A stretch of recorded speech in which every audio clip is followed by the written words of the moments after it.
সোসাইটির সবচেয়ে বড় সত্য কি জানেন? বেশিরভাগ মানুষ আপনার সফলতা দেখতে চায় না, তারা শুধু অপেক্ষা করে আপনি কবে ফেল করবেন। আমরা সবাই শুনেছি নিজের মতো বাঁচো, কিন্তু রিয়েলিটি হলো আপনি যদি অন্যভাবে চিন্তা করেন সবাই বলবে এটা ঠিক না। সোসাইটি আপনাকে বলে সাপোর্ট করবে, কিন্তু ভেতরে ভেতরে বেশিরভাগ মানুষ তুলনা করে, হিংসে করে। মার্কাস অরেলিয়াস বলেছিলেন, মানুষ যা বলবে তা নিয়ন্ত্রণ করতে পারবেন না, কিন্তু নিজের রিয়াকশন নিয়ন্ত্রণ করতে পারবেন।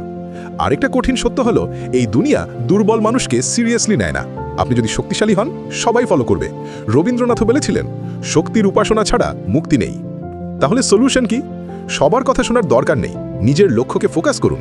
প্রশংসা, সমালোচনা দুটোই টেম্পোরারি, কিন্তু আপনার ক্যারেক্টার আর সাহস ওগুলো পার্মানেন্ট। এখন বলুন তো, আপনার চোখে সোসাইটির সবচেয়ে ডার্ক ট্রুথ কি? কমেন্টে লিখুন। আর যদি চান আমি কোনো নির্দিষ্ট বিষয়ে ভিডিও বানাই, সেটাও বলুন। এই ছিল আজকের গল্পনীতি। সত্য শুনুন, ভাবুন আর নিজেকে বদলান। চ্যানেলটি সাবস্ক্রাইব করুন।